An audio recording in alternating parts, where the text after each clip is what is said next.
Hi my loves, welcome back. Happy New Year. I hope you had a lovely Christmas. If you celebrate, I hope you had a lovely holiday season.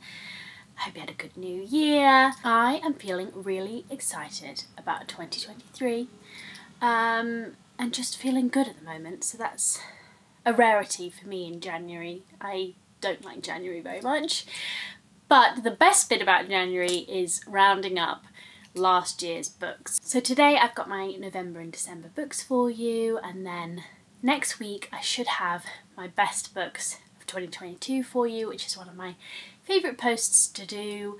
So that is coming to you as well. So you're getting a double whammy of back-to-back book videos over the next couple of weeks. I want to show you the house again at some point in the next month or so. So there's all sorts of other bits coming, but right now we are focused on books and talking about November and December books today. Before we get into the rest of the video, our SBJ book club voted for our January and February book club pick, and we voted for O Caledonia by Elspeth Barker for January and Pew by Catherine Lacey, which I have read before, for February. So if you would like to read along with us, please do, and you can hear me discuss it in the next book video. Or if you would like to join our little book club, the link is always in my bio to my Patreon. You can also always join just for the month if you really want to join in for a specific book club. We always meet on the last Sunday of the month, unless it's Christmas, which it was, if you want to have an idea of whether you'll be able to make a book club. You can't literally just sign up for 1 month, by the way. You would have to cancel after a month, but I would understand if you wanted to join for a particular book club and then cancelled. Let me read out the blurbs actually. My copy of O Caledonia hasn't arrived yet, hence why I am not holding it up to show you. In the tradition of Shirley Jackson's We Have Always Lived in the Castle, a darkly humorous modern classic of Scottish literature about a doomed adolescent growing up in the mid-20th century. Janet lies murdered beneath the castle stairs, attired in her mother's black lace wedding dress, lamented only by her pet jackdaw. Author Elspeth Barker masterfully evokes the harsh climate of Scotland in this atmospheric Gothic tale that has been compared to the works of the Brontes, Edgar Allan Poe, and Edward Gorey. Immersed in a world of isolation and loneliness, Barker's ill-fated young heroine Janet turns to literature, nature, and her Aunt Lila, who offers brief flashes of respite in an otherwise foreboding life. People, birds, and beasts move through the background in a tale that is as rich and atmospheric as it is witty and mordant. I think I'm going to have to shift this around a little bit because honestly my back is killing me and I need support. Right. And then Pew, which I read at the beginning of 2021, I think. One Sunday morning, a mysterious silent figure is found sleeping in a church in an unnamed American town. The congregants call this amnesiac Pew and seek to uncover who they are, their age, their gender, their race, their intentions. Are they an orphan or something worse? What terrible trouble is Pew running from? And why won't they speak? Unable to agree on how to treat a person they cannot categorize, whether to adopt or imprison, help or harm them, this small town is quickly undone by Pew's terrifying silence. What remains is a foreboding, provocative and amorphous fable about the world today, our borders and our boundaries, our fears and our woes. I remember this being really good, so I'm very excited to read it with friends. Let's get into the video now. So, I read fewer books than I sort of had thought it would be, but then it occurred to me when I was writing these reviews just how massive little Dorrit is, which is there. And it felt like I read a lot in November and December, but I was reading mostly, well, for a long period of time, this one book, which is almost 900 pages long. Anyway, this is my stack. It is missing one book, which is Tomorrow and actually 2 books. One book which I read on my Kindle, Tomorrow and Tomorrow and Tomorrow by Gabrielle Zevin, and I also read the first book in the Deptford trilogy by Robertson Davies, which is Fifth Business, which is waking up the old brain. But I thought I would talk about the Deptford trilogy all together in my January and February books video. Also, I just started the year kind of halfway into a couple of massive books as well. So I'm still listening to The Way of Kings, which I have been for a little while. And I'm close to the end, actually. I'm getting there. And halfway through Proust as well, The Prisoner and The Fugitive, which I hope to get to by the end of this month. But this is the stack I'm going to talk to you about today, if I can find my notes, which I forgot I needed, but I most definitely do. I'm feeling very tired at the moment. So let's start with Tomorrow and Tomorrow and Tomorrow. It was a really enjoyable read. I saw it turned up on a lot of Best of 2022 books because it came out in 2022, and I recommend it if you're wanting to get out of a reading slump or something like that, just something to kind of pep up your reading a little bit and absorb you. It's very readable. It's kind of an easier read than lots of the books that I talk about on here, but it was no less worthy for that. Really accomplished novel in lots of ways because, well, let's talk about what it's about first. So it's about the video gaming industry kind of more widely. It's about two best friends who are developers or creators of video games, and just about their lives basically. It's a love letter to gaming and game development, and it's not something I know much about, but I found it very interesting. It is a very interesting kind of topic and realm. I liked the way Zevin kind of used the contrast of gaming, kind of what you'd expect from a game, and then like what real life is like and the game of life. And I liked the kind of way she pitted those two things against one another and showed their kind of similarities and differences. And yeah, the pacing is good, the characterization was really good, the writing very smooth and readable but elegantly done compared to a lot of kind of more popular fiction. I thought she kind of wrote life very well, which is another hard thing to do, you know, what life really feels like. And she also had a focus in this on friendship and community, which is something I really love in books, because too often it's kind of about romance or like a singular relationship, and friendship often gets put by the wayside, so I liked that element too. It was definitely stronger in the first half than the second half. The second half had a couple of plot points where I was like, it didn't feel so true, I guess, to the story, but overall it was a success for me and I would definitely recommend this one. So let's talk about Sellout by Paul Beatty next. This was a reread for me, and we did it for November book club. So I was a little apprehensive going into this one because it is quite, I remember when I first read it, which was not long after it came out. I think it came out in 2015. I think I might have read it in 2016. I'm not entirely sure. I remember finding it difficult. I think a lot of it went over my head, but I remember being also amazed by it basically because Beatty writes like nobody else. He's one of those iconic authors for me, you know. There's some authors who just have such a distinctive style, and often, you know, they're doing the best work of this generation. I would put Ishiguro in there, I would put Mantel in there, I would put Marlon James in there. I could make a whole list of them, but Beatty is most definitely one of them. Yes, luckily with a few more years of university, analysing and reading a huge range of books, and another Beatty under my belt, which was The White Boy Shuffle, which I read either in 2020 or 2021. I think about it in 2020. I was much better prepared for this one.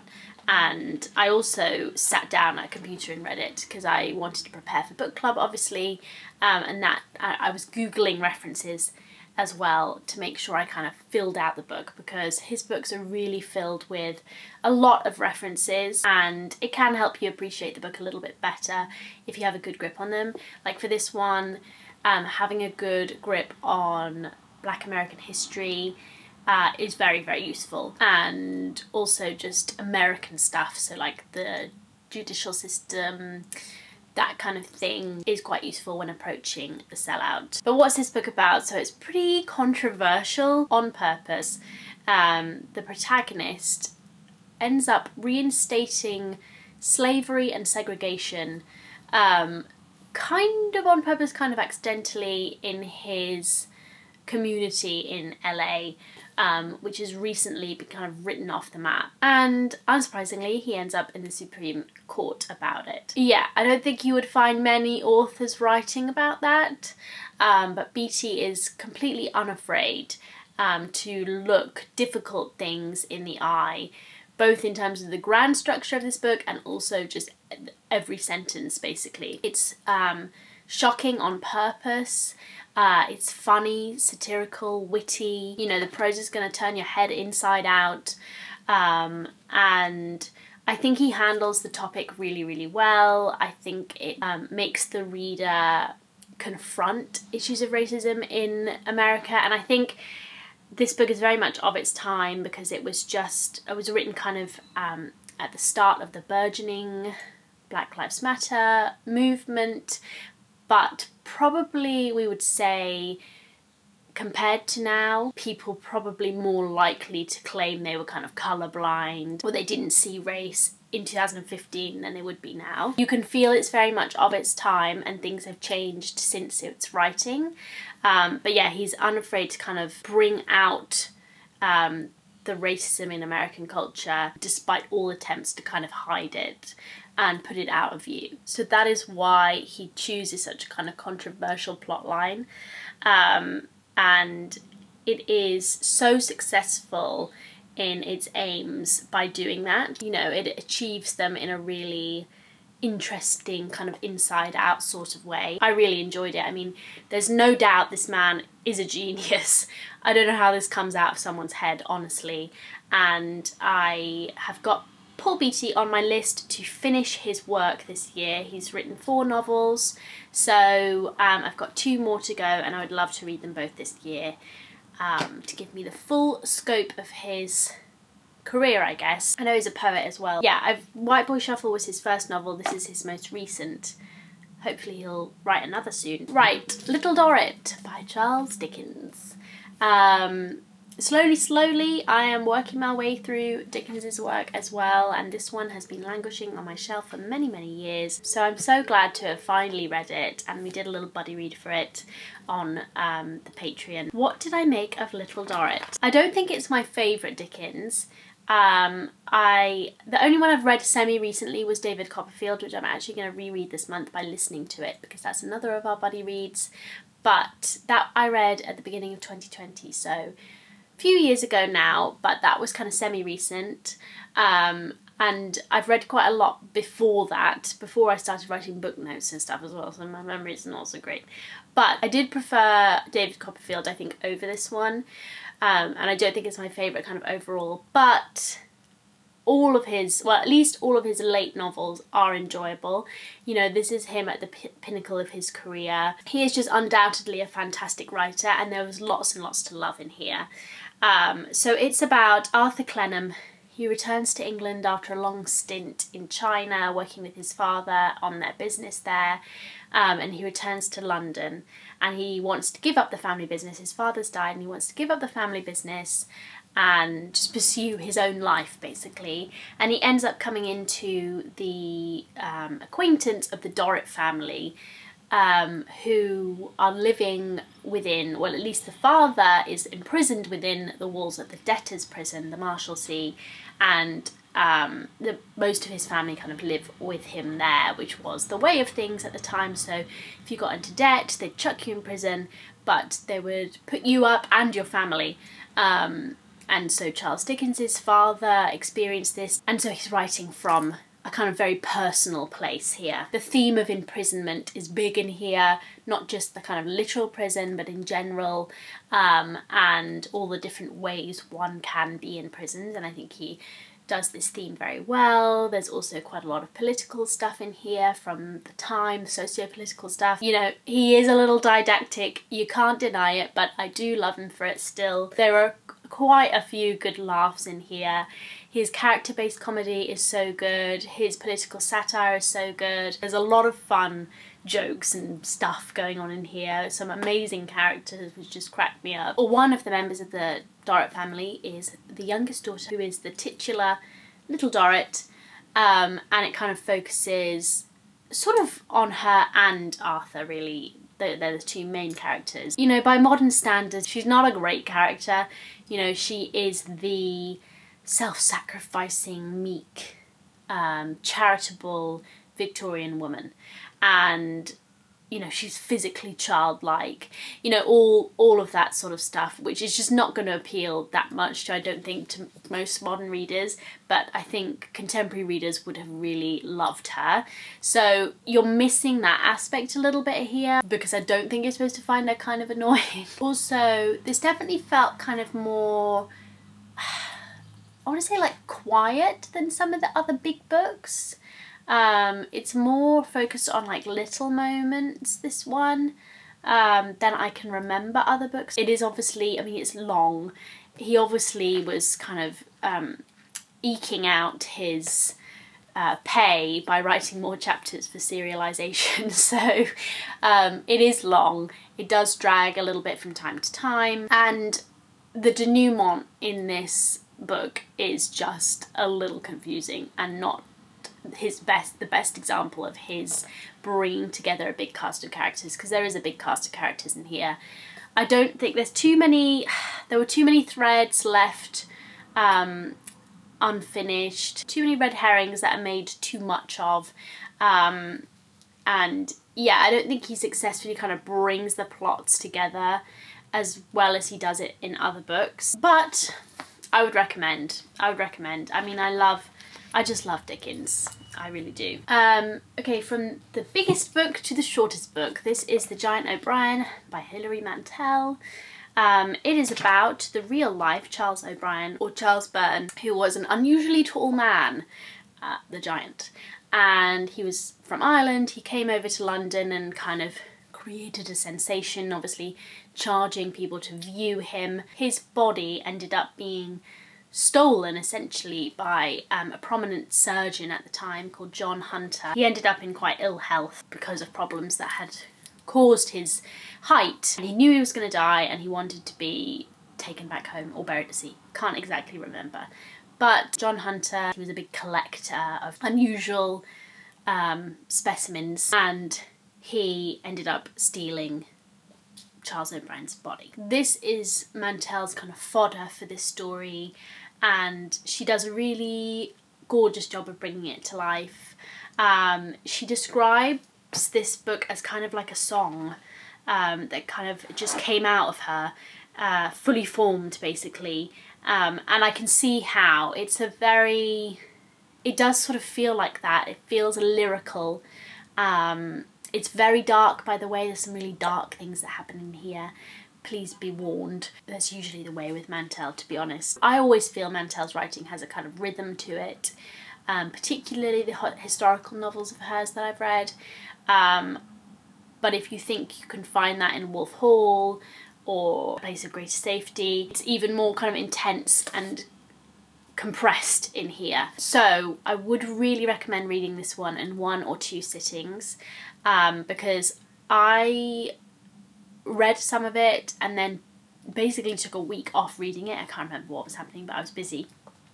And I found it really hard to dip into, and I wasn't really like getting to grips with it so much, but you really need to sit down and like immerse yourself in 1780s London. That's the best way. I find that's the best way to read Mantel in general.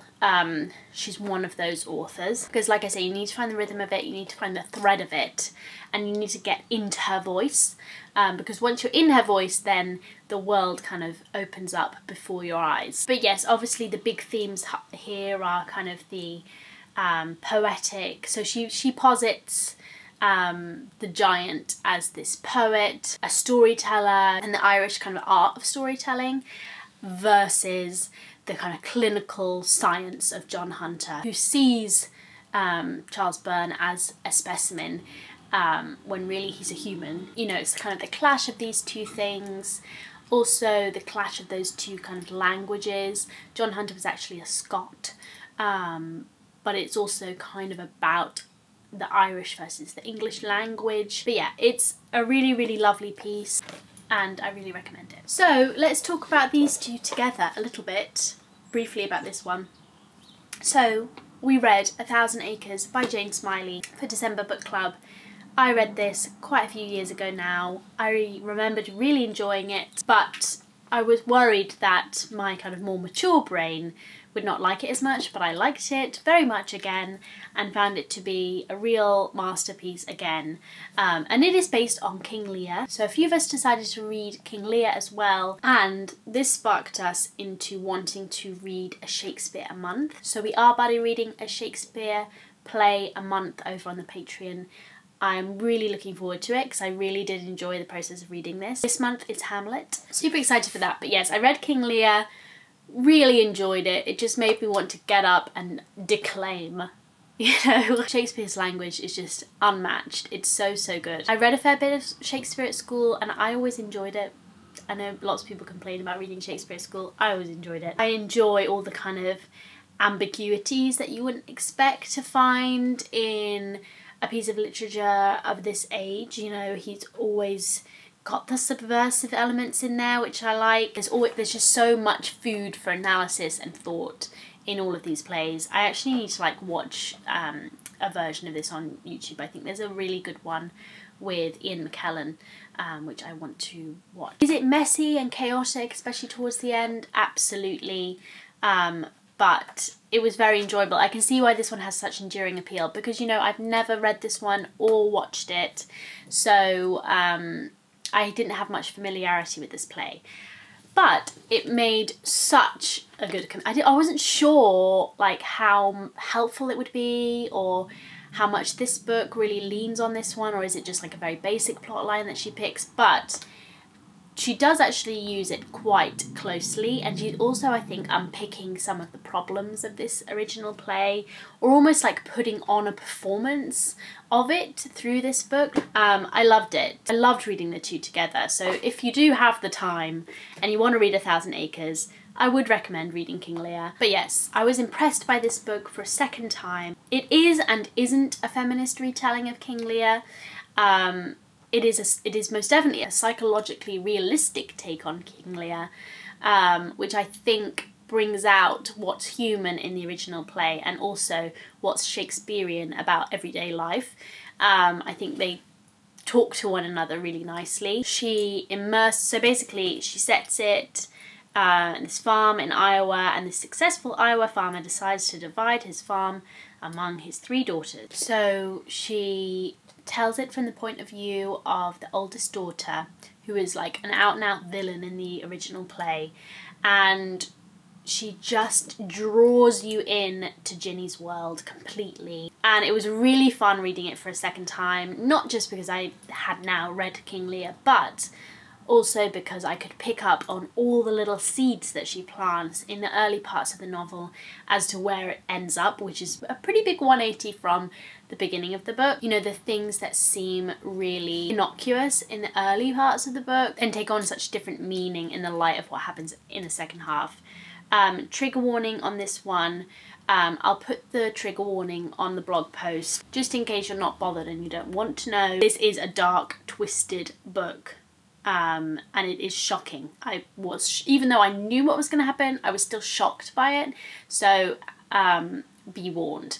It is quite a painful read at times. But yeah, it's wonderfully done. It really is. And I love that she set it where she did. I would never have thought to do that if I'd only just read the play, but it works perfectly well because of how farming life relies on the weather so much, you know, and the landscape and the environment.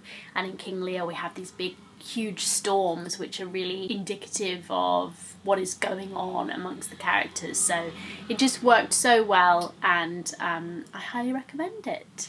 But my friends, that is all the books that I've got to talk to you about today.